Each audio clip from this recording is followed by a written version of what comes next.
Well, hello everybody. Welcome to Sty Times. Yet another Sty Times. There we go. Hey, Justin Anderson and Kimberly Ferris out there in the chat. Good to see you folks. Good to see you. Today's topic, farmers. I I don't know. I didn't think that today's topic would draw a big crowd, but yeah, I think we'll have a few folks showing up and wondering what's Sty got to say about farmers. I see everything Spicy's out in the chat. Says all shared out. Thanks so much there, brother. Phil's the best. There's Blake Hurst. There's Everlasting Soul. Great to see you. Hello, hello, all of you. Yeah, folks are showing up, showing up. And I'm glad to see they're getting in the chat. Good time to share it out. Good time to share it out. It's only an hour long show, so oh yeah, farmers, and I was surprised. Um, it's a Monday night, and Sunday nights I have Spy Story Sundays, and everything Spicy blessed me with his presence last night. He's so good about that. When he can, he'll get on over and hang out. And we got on the topic of farmers last night on an economic issue related to farmers. And yeah, that was kind of interesting, being that I got a topic of farmers that was drawn for tonight. And now this topic was an audience member's suggestion. And they suggested that, but the way they put it was, Sty, why don't you do on the topic, do farmers, but talk about how do they, you know, all of our rising prices, food so expensive, meat and anything, food is so through the roof and expensive. And I said, I don't want to take it just down that narrow of a road. I'd rather talk about farmers in general. Just what are farmers? What were they versus what are they? Yeah. There's a lot about farmers that a lot of people don't realize or understand. I see Kathy Gahan is here. There's Timothy Parker. Awesome. Great to see those folks out in the chat. So, farmers, farmers. First of all, what used to be a farmer? What was a farmer when I was growing up? Well, my granddad was a farmer. And to be a farmer back in the day, oh, there's Gemma's Journey Grace out in the chat. Awesome. Love seeing you, girly. The the the farmers back in the day, if you were a farmer, you raised just about everything. My grandfather, he had milk cows. He had steers that he raised and sold for beef. He had tons of chickens, turkeys, geese, pigs, and he planted crops to feed his livestock, all of his animals, because he'd grow all their own feed to feed those animals. Plus, he grew crops for the market that he'd sell. He grew beans, corn, sugar beets, all kinds of crops. That's what farmers did back in the day. They were very diversified, very diversified.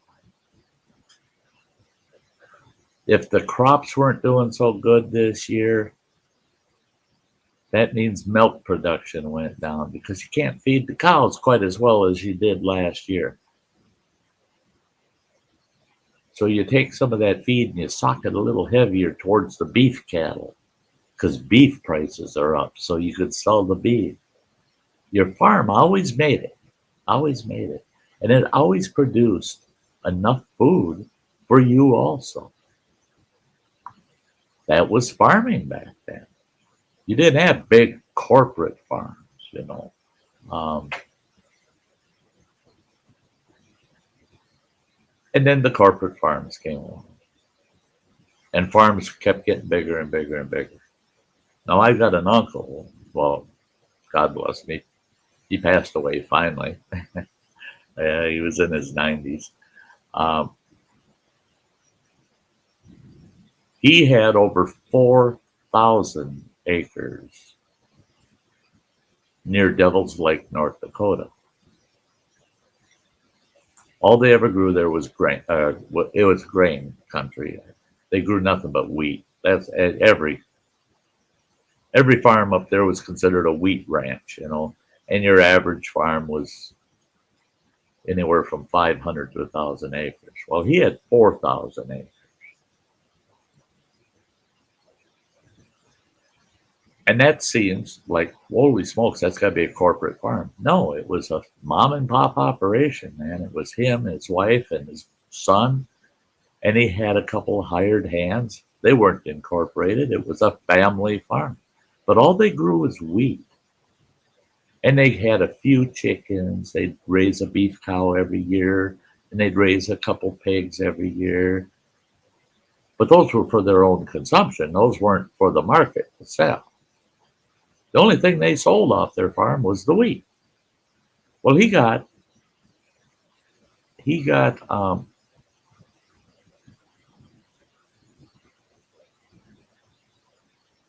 that Tuna Emperor. I usually don't go to the chat, but I noticed he said land cattle don't need nothing but grass, and it's a risky farming business because if you got a bad season and you ain't got the grass, guess what? Your herd doesn't do well, and the market wants fat, healthy steers, and plus range cattle are a fraction today of what the meat production is. The majority of our meat production are not range cattle anymore. They're what we call pen cattle. They're controlled and they're fed. They're in feedlots. In fact, most range cattle come off the range, they're trained or trucked to a feedlot, and they're kept in a feedlot for about a month, fattening them up before they go into market. Something most people don't know. They don't know.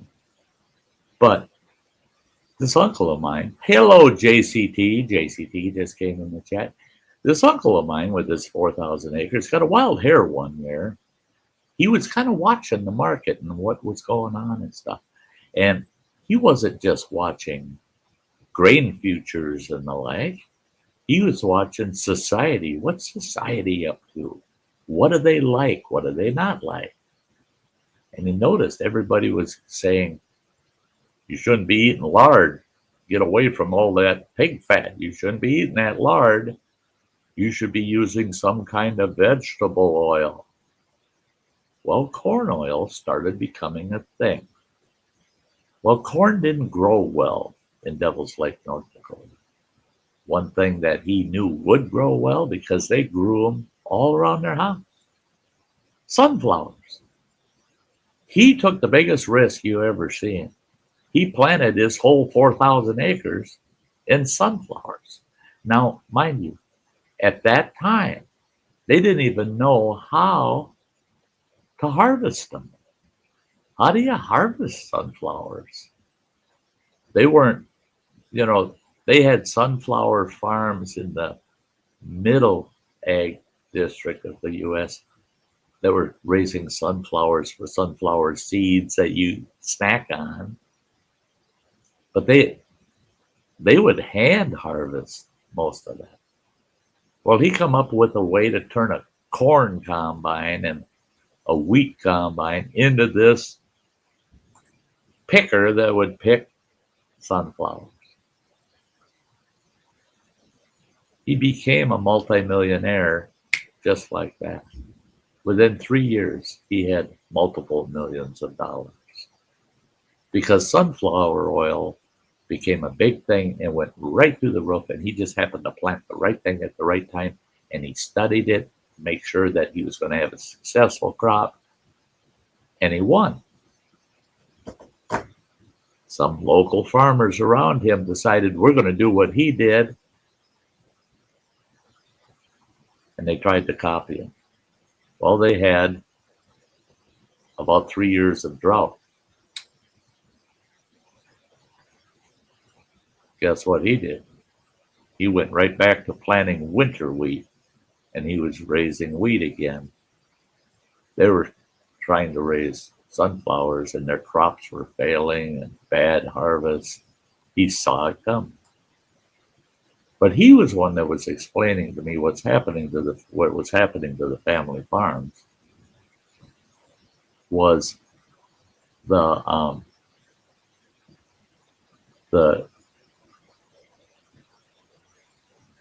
they weren't being diversified anymore. That they're just like doctors. Farmers had turned into their own kind of doctors. How many doctors do we have today? They call themselves general practitioners.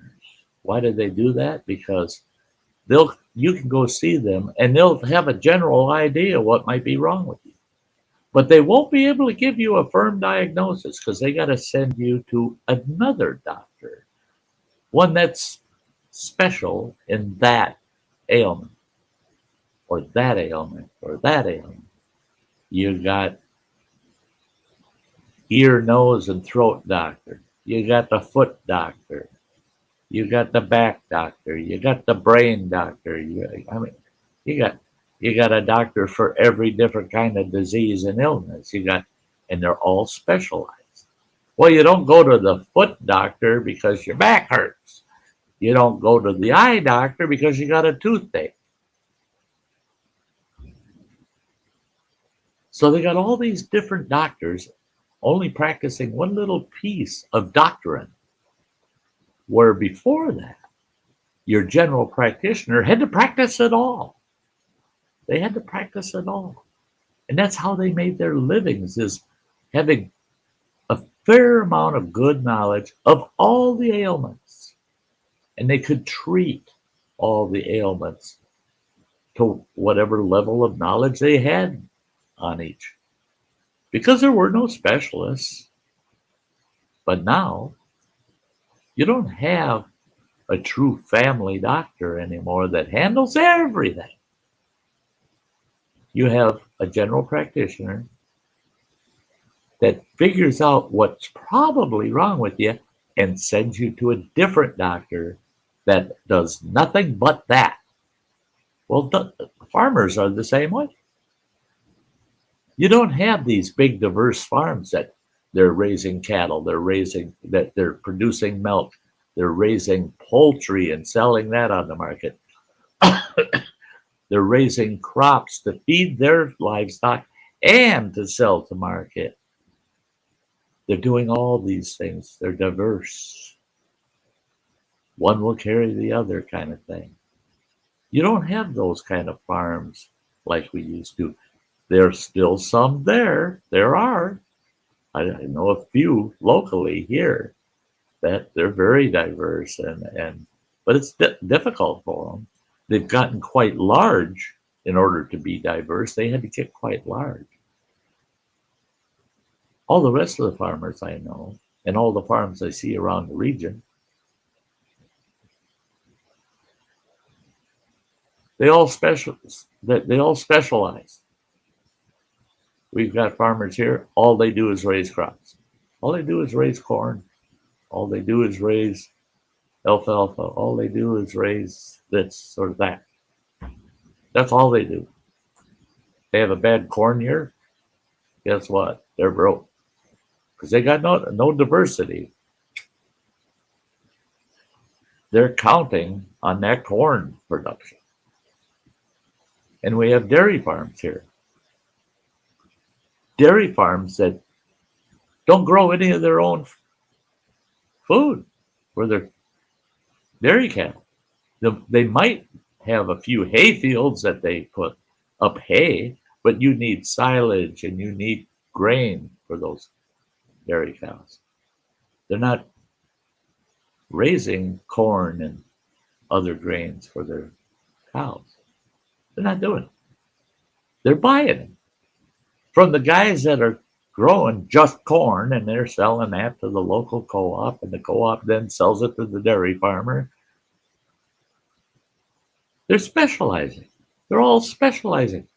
You go on those farms, oh yeah, you'll see a chicken go running by. You might see a goat tied up in the backyard. They might have a little pig house with one or two pigs. But everything that's all the other livestock, it's just a few of them. It's for that family to eat. They're not marketing that. They're not selling it. Because right down the road from them, there's a big old farm raised nothing but Black Angus beef cows. That's all they raise. Black Angus beef cows. So why should I try to compete with him? Let him raise the cows. I'm raising the corn. That's the way it works now. If you're a farmer now, you don't raise everything. You don't do all the different farming. You only do the farming that you specialize in. The closest to diversity you see in large farms are usually dairy operations, because a lot of them will have a big dairy operation sitting on maybe 20 to 40 acres. And then they'll have 200 to 800 acres of other property that they're putting up in crops. They've got pasture land, they've got hay fields, alfalfa fields, and they feed their own livestock. They're raising all of the feed for their own dairy cattle. But that feed's not being sold out on the market. It's being used by their dairy operation. But that's the closest to diversification you usually see in a large, really huge farm. And most corporate farms, they don't raise their own feed. Big corporate dairy operations, they don't raise their feed. They buy it. They buy it from local farmers that put in their land into stock feed. Yeah. I see Dr. Smith X is over there in the chat, right along with Hunting and stuff with J&J. It is so good to see you folks. Good to see you. But I'll tell you what, I've got a real soft spot for farming. I got a real soft spot for them. I tried farming for a while. Not commercially. It was more of a hobby farm. Raise things for ourselves. It was a hobby farm. And I had beef steer, milk cow, pigs, chickens, geese, turkeys. Yeah. Put in a huge garden. I didn't have the land to plant corn or to put up hay, so I had to buy those things. Didn't take me long to figure it out. It cost me just as much to raise all that meat, the pork and the beef, cost me as much as if I had just gone to the dang grocery store and bought it, because I was buying all the feed. Plus, I had an investment in it, labor. Man, oh man, I was working a full-time job. I was working a good 10 to 12 hours every day, 6 days a week. But on the farm, I had another 4 hours every day on the farm, tending livestock, swamping out stalls, and all the work that went with it, maintaining the big family garden and all that. So it wasn't worth it. It wasn't worth it. Now, if I wouldn't have had the high cost of paying for the lease on the property and, the house, the home place, the barns and everything that was there, I didn't have all those costs over my head. I could have what I call farmsteaded instead of homesteading. I could have farmsteaded that place and we would have ate like kings. Well, we did. We ate like kings. But it cost me a lot to eat like kings. But I could have done things just farming and we would have ate well. But I would have never made a lot of money, ever. I would have needed at least a couple hundred acres to do that, to make any kind of money.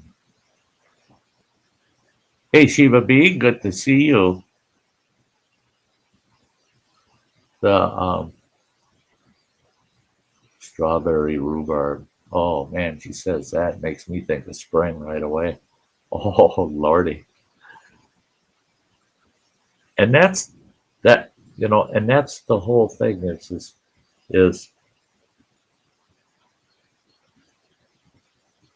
people, and I understand it. I totally understand it. I'd rather we reverted back to the big family farm. Man, they used to have 8, 10, a dozen kids or more. I mean, why did they do that? Because they needed hands on the farm. So if you have a big family, you put them all to work on the farm. Once they got old enough, they could do chores. You put them to work on the farm. So these big, huge family farms, they were all operated by the family. And they produced so much. They were selling out to the local markets and that. But that's the thing now is farms today, they don't care so much about the local market. They're selling to the whole country or international. Grain producers, you know what? And it's a fact. They care about the market in the U.S., but their biggest concern is foreign market. I was hauling grain at the time that the grain embargo went into place back in the 1970s. All of a sudden, I'm sitting in Duluth, Minnesota at the Cargill grain elevators where all the ships are coming in and they're hauling grain. But where were they hauling that grain? They're hauling it to Russia, Eastern Europe. They were hauling it to Africa, all over. Well, there was a grain embargo. We're butting heads with Russia. The next thing you know, no grain's getting shipped out.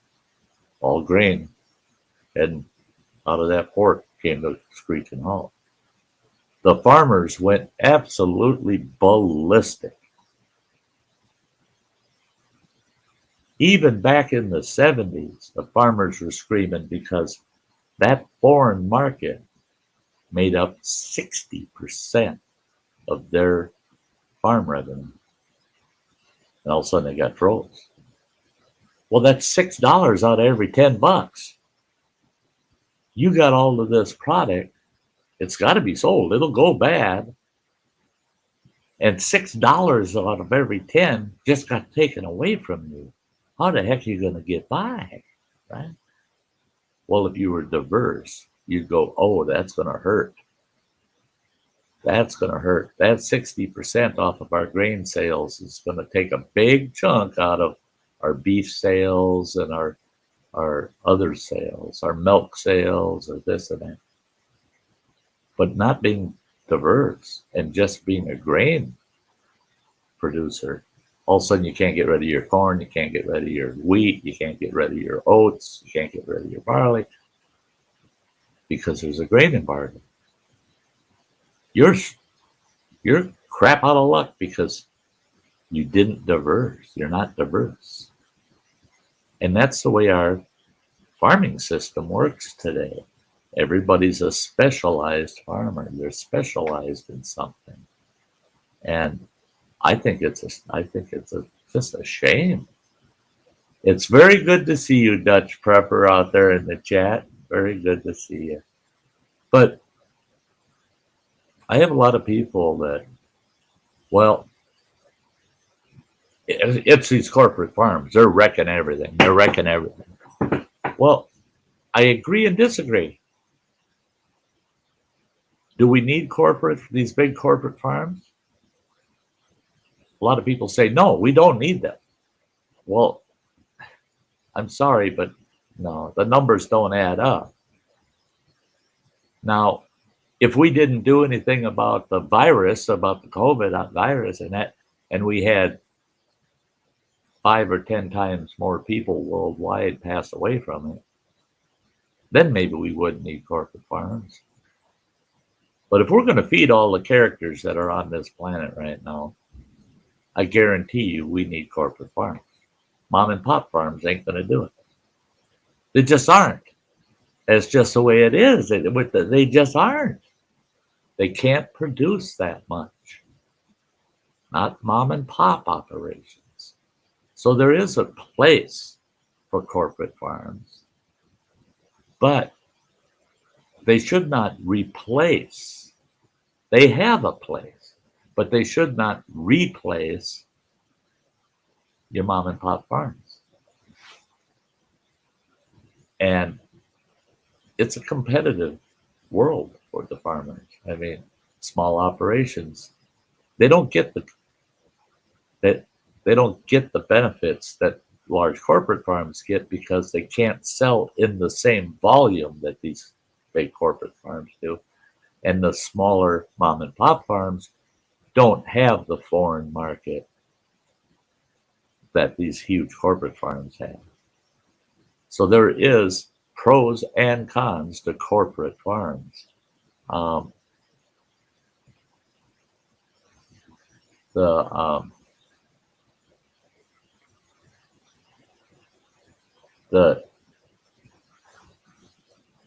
The thing is it would take a full change of people's mentalities, society's view on things, to bring back the family farm. And I see Shiba B was mentioning, you grow your own, and what you don't consume, put out, sell at the roadside. People nab it up. They do and they don't. We did that when we had the farm, and sometimes, boy, you sell just about everything you could put out there, and then other days you might go a week and you might have 3 or 4 sales. But roadside veggie stands of homegrown veggies won't pay the bills. Won't pay the bills. I guarantee it. Been there, done it. Won't pay the bills. I have a pretty nice roadside operation going. I mean, people really liked it. But even though I was selling a ton of stuff, it just didn't generate enough money.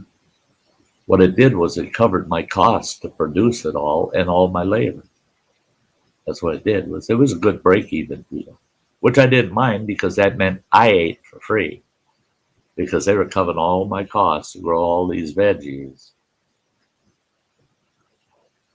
So I didn't have to pay nothing for the veggies I ate. The seed, the fertilizer, the labor hours, all that was covered. They paid for it. So I ate for free. That's a pretty sweet deal.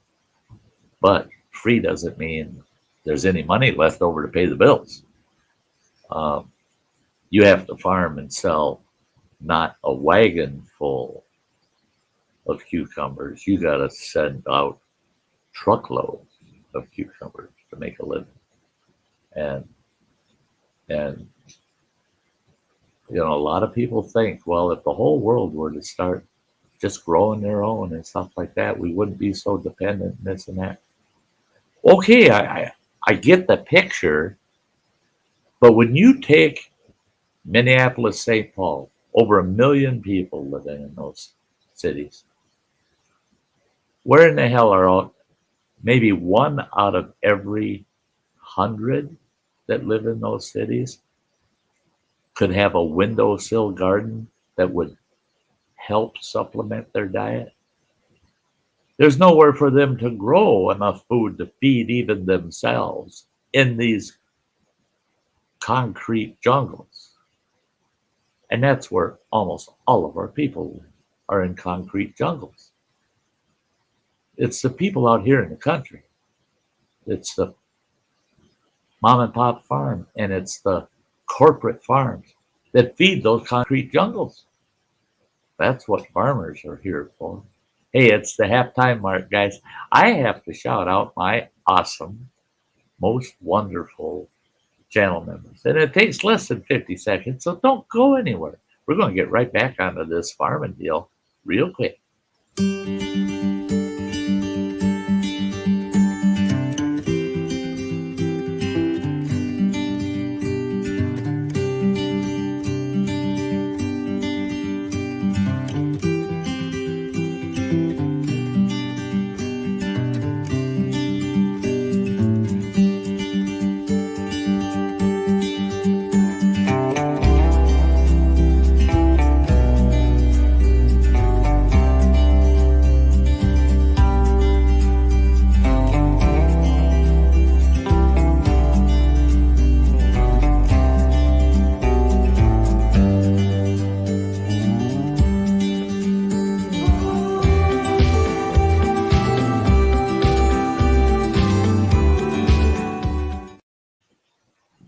Yeah, I see you looking at the comments during that little break, and yeah, and I agree with better than 90% of everything I'm seeing there, and the where Tuna Emperor is saying teaching humans, having humans learn how to procure their own food is important. Well, it is. It's very important. But how are you going to? Here's my argument on that, because I totally agree. If you can, yeah, it's the old saying, you know, give a man a fish, he eats for a day. Teach him how to fish, he eats for a lifetime. Okay, you take all these people in these giant concrete jungles.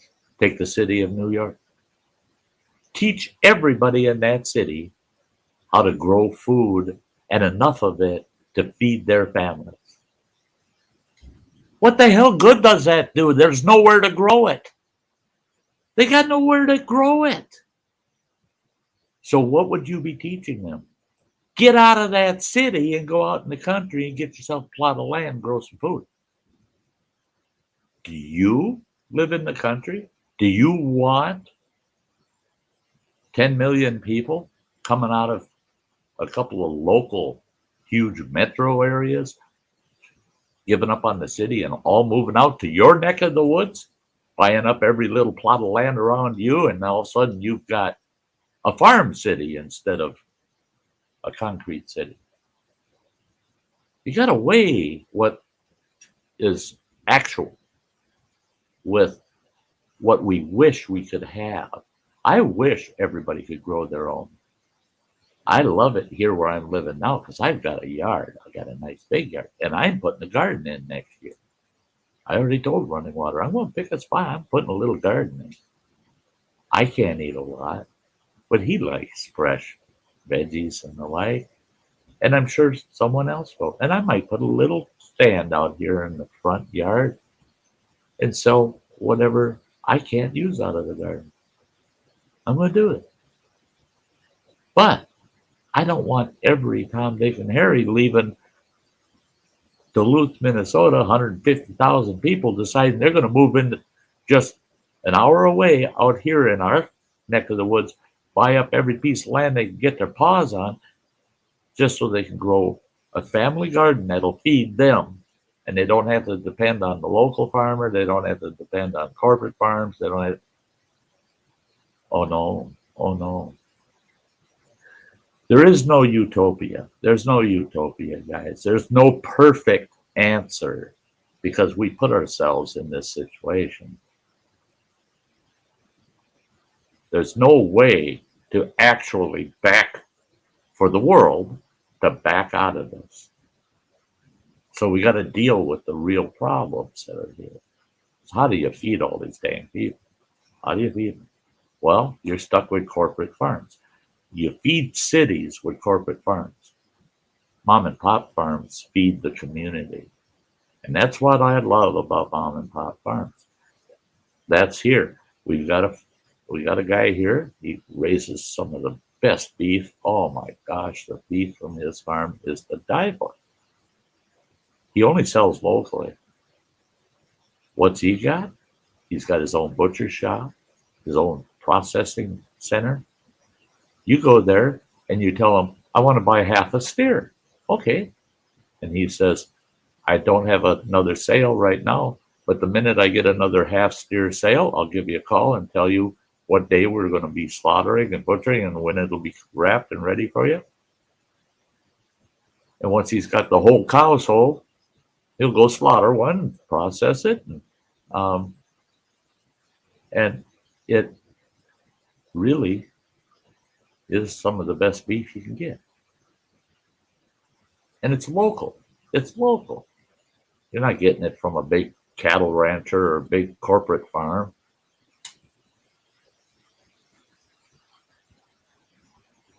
The size of a farm doesn't determine whether it's incorporated or not, by the way.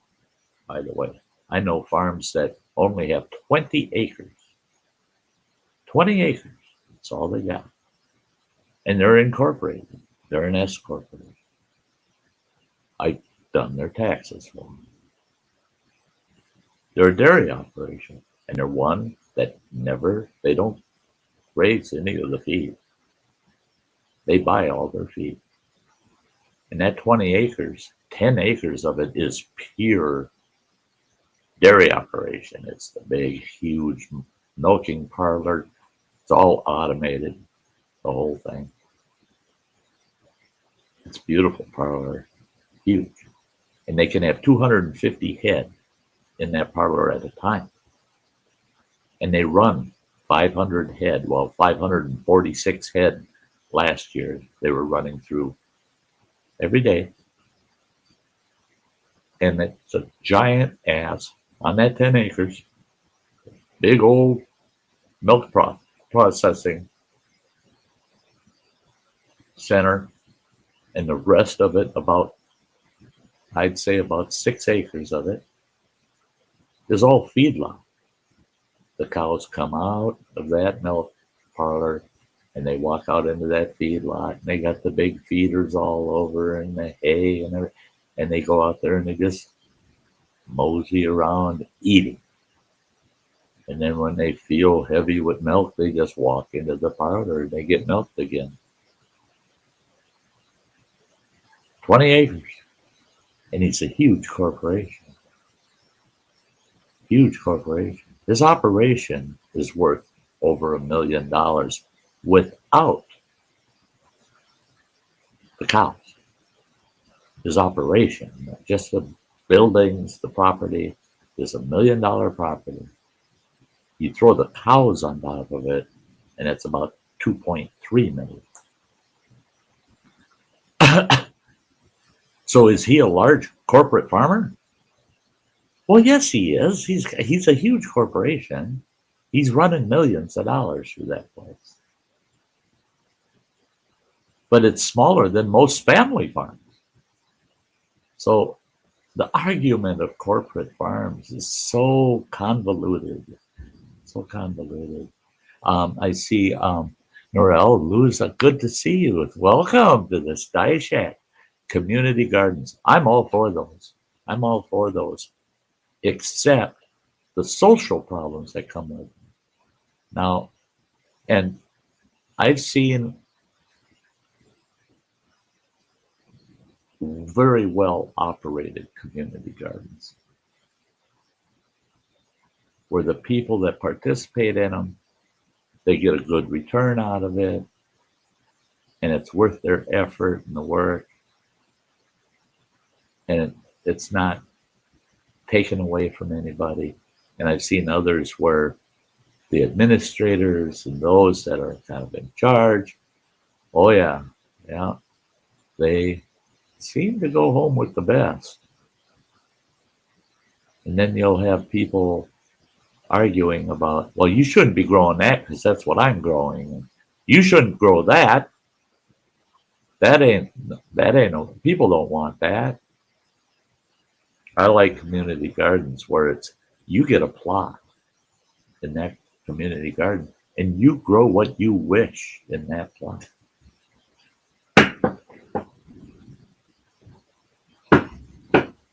And the whole scheme of things is you get to take XYZ amount out of your plot. The rest of it goes to the community within that garden. Everybody's sharing everything across the board. It's all made available to everybody because it's a joint effort going into it. That'd be I've seen literally where I could say, oh yeah, that's a socialist community garden. You work your tail off and you get to keep less than 5% of what you produce. And you're getting maybe 1% of anything from somebody else. It's just not worth the effort, you know. Thank you, Gemma, for taking care of that for me. I just noticed it. But I don't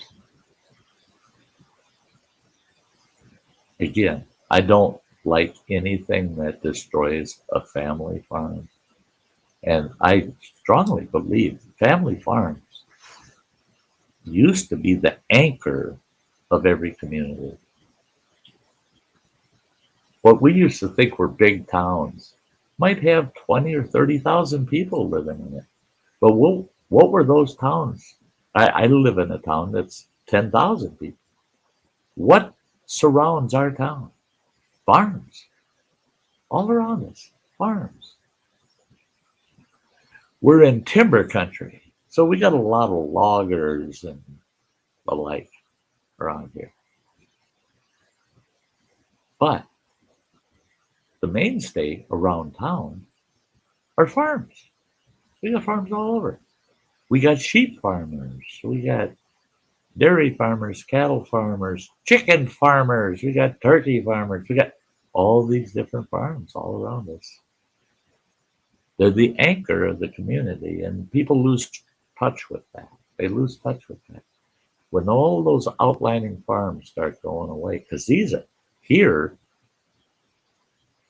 80% of the farms around my community are all family owned.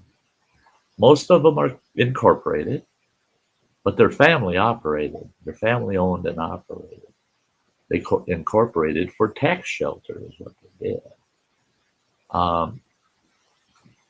We do have a few large corporate farms. Jack Link's. Everybody knows Jack Link's Sasquatch. Don't be messing with Sasquatch, you know. Where do you think they get all the beef to make all that beef jerky and sausages? Where do you think they get that? They got corporate farms all over the country. Got a big one just north of me here. Local community got all upset when they found out how much land Jack Link's bought up. And he's raising his corporate beef. They are raising their corporate beef on that land up there. We also had another operation came in. They bought up a bunch of land, all in the same county, a neighboring county. And I was impressed with the county board. Well, they offered these farmers about 20% over market value for their land. So these farmers sold it to them. Said, I'm getting out of that. I'm going to sell the land, go do something. So they bought up all these family farms. They never told anybody why. Well, they were going to come in and they were going to put a huge hog operation. They were going to raise 4 times a year. They were going to process 50,000 pigs through that big corporate farm. 50,000 pigs 4 times a year. Now, wait a minute. That's 200,000 pigs run through that operation. People start asking key questions. Where's all that pig shit going? Uh-oh. Then the environmentalists got in it. And a lot of times I tell the environmentalists, you're too extreme. This was one case I agreed with it. They said, now, wait a minute. We want to know how you're going to handle all that pig crap. Where's it going? Is it going to all be put on fields for fertilizer? Is it this or that? And how are you going to contain it? Well, when it came right down to it, a lot of that pig waste was going to end up in our creeks and our rivers and Lake Superior. Oh, no, it ain't. Oh, no, it ain't. The county board passed a county ordinance that no farm can have more than 250 pigs on at any given time. That corporate outfit put all that land up for sale and pulled its tail out of it. And they pulled out laughing at us saying, you don't realize how many hundreds and hundreds of thousands of dollars that would have brought into your county. But we don't want to live in a cesspool. We'd rather be what we are and happy than be a little bit richer and have to live with pig crap all the time. Yeah.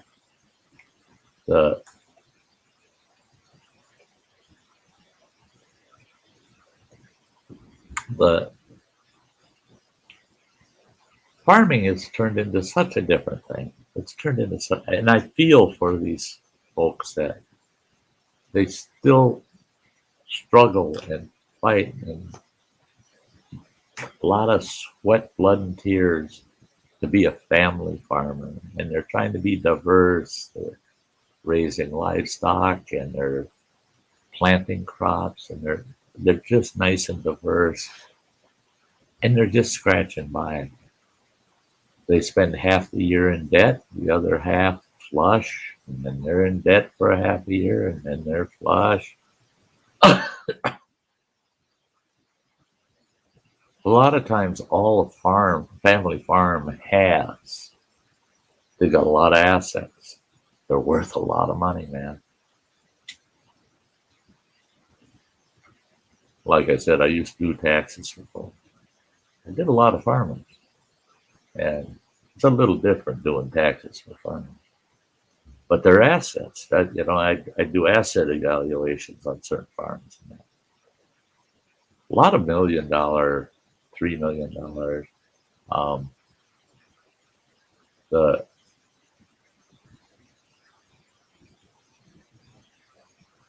And they're family farms. But those people they're not running around in new vehicles. They're not living high on the hog. They're just getting by. They're just common middle class folk. But yet they've got millions of dollars in assets. That farm got a lot of value to it. But they personally don't have a lot of net income. So what are they doing? Why don't they give up and let the corporate farms take over?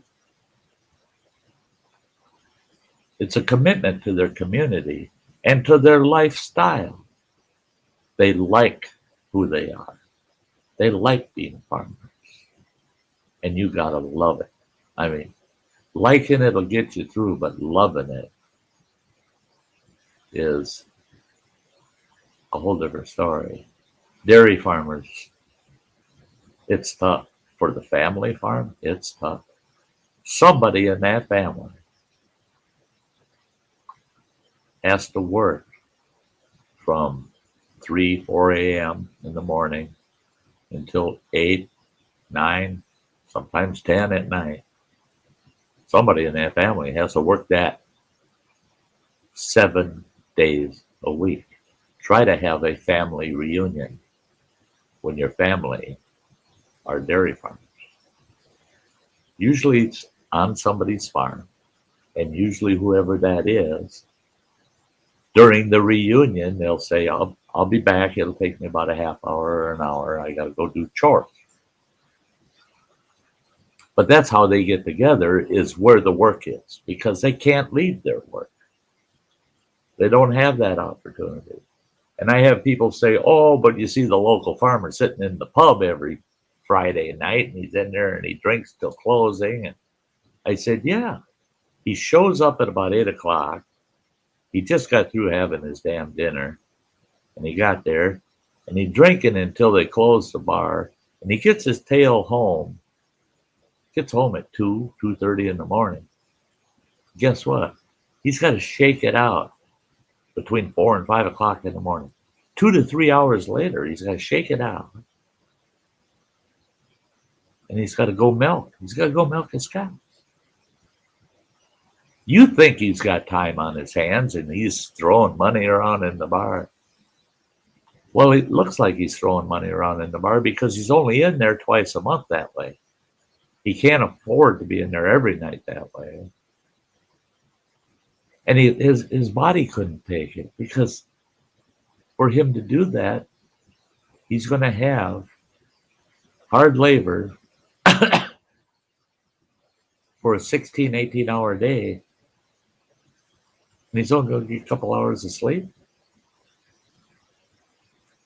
Tell you what, spending the summers on my grandma and grandpa's farm, and my grandpa had backed way off on the farm. Way off. He'd put some crops in, that was it. Had a couple of beef cows, a few pigs. He got out of the dairy operation, so he had more time.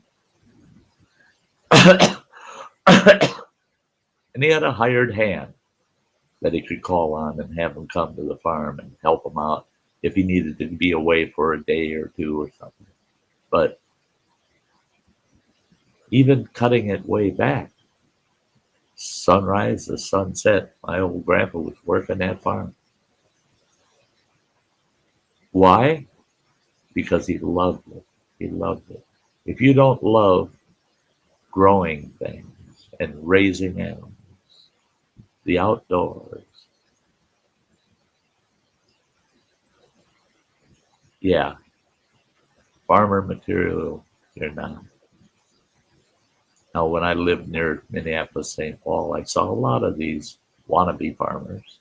They buy these little hobby farms, and I'm a farmer now, and they would call themselves farmers. And boy, the local farmers just cringed. It's like, no, you got a hobby.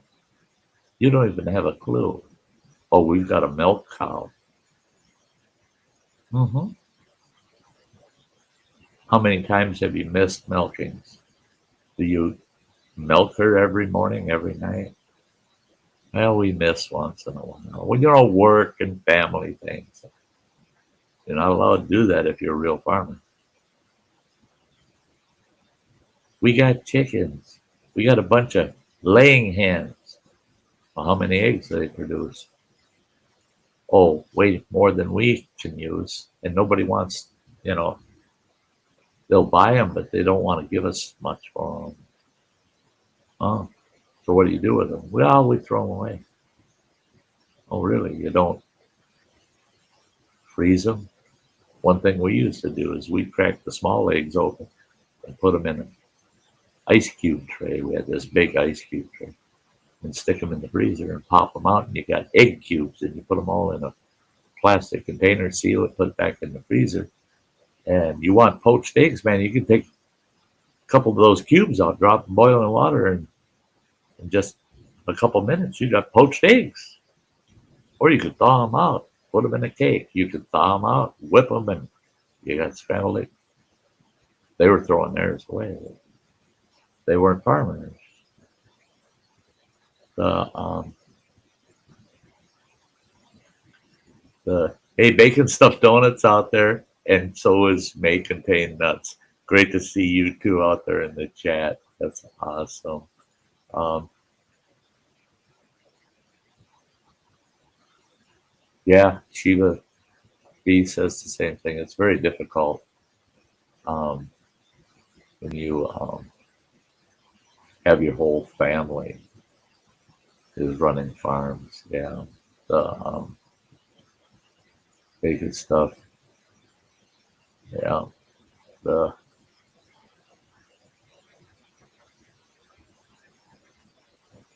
yeah.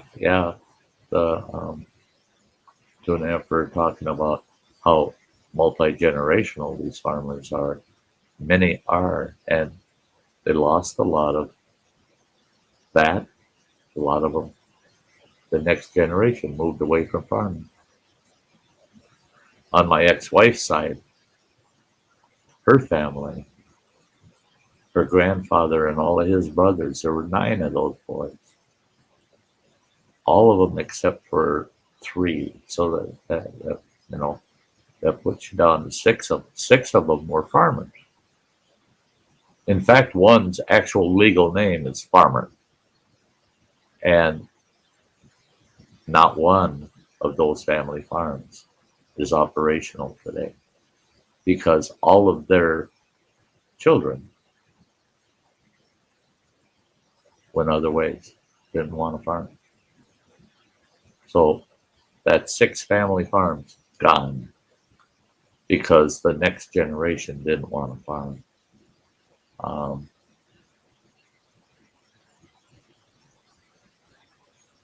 Bacon Stuffed Donut says, I've got goats, chickens, and turkeys now, but need more property for hogs and horses. A ranch is on my bucket list to own one day. Yeah, wouldn't it be cool? I always wanted. I did it. I did get a good taste of it.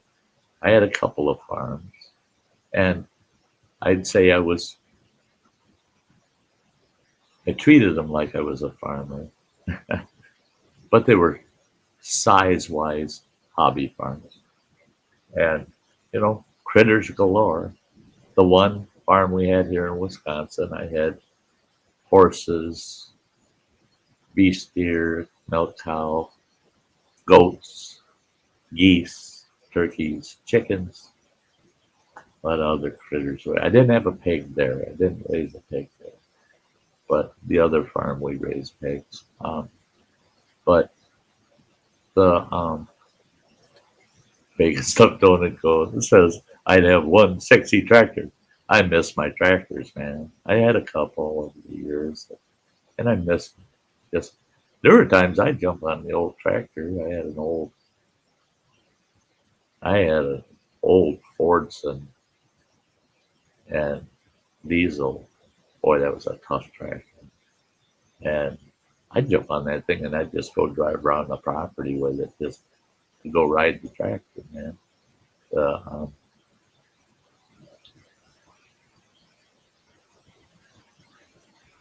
Yeah, that's a bummer, eh? May contain nuts. That's one thing I found in our little community. Well, little 10,000 people in this town. I mean, and I live right in the middle of a residential neighborhood. It costs you $15, one-time charge kind of deal. I go down to City Hall and say, "Hey, I need my chicken permit," and I can get a permit for $15 to put up a hen house in the backyard, and I can raise up to 12 chickens here in town. But they do warn you that you are subject to noise ordinances. So if you got a rooster that don't know when to crow, and he starts crowing before 6 o'clock in the morning, or he starts crowing in the middle of the night because it's the full moon, guess what? Yeah, you can get cited for noise violations. But yeah, I could raise chickens back here. I could get some laying hens, and I don't have to worry about a rooster. But I couldn't eat enough eggs. If I had one hen, that'd be about the best I need, because half a dozen eggs a week would keep me well fed. the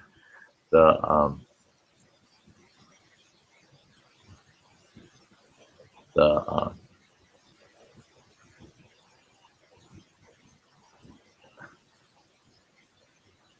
the oh yeah, slaughtering a hog. Right, that was sure. Yeah, we had our routine.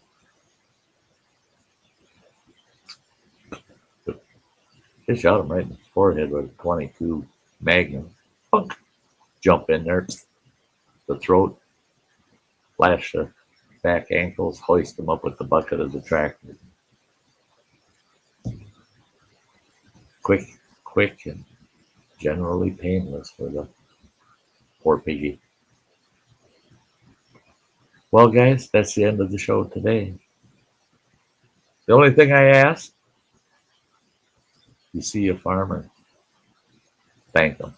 Thank them. Because they keep us fed. They keep us fed. And they work hard. They work hard.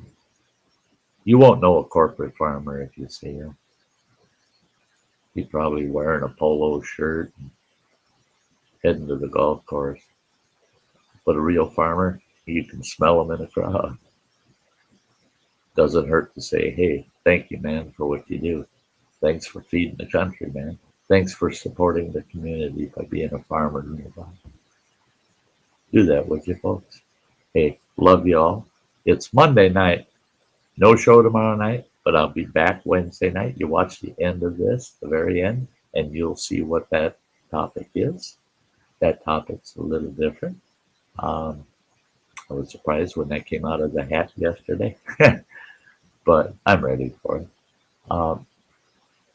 You guys are awesome. You're awesome. I want to thank you so much for being here, and I look forward to seeing you Wednesday evening at 5 p.m. Central Time. And if you can't make that, Thursday night at 7 p.m. Central Time, we have Around the Campfire, and we get a panel up here, and we just chat away.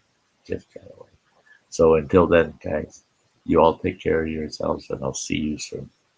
Bye-bye.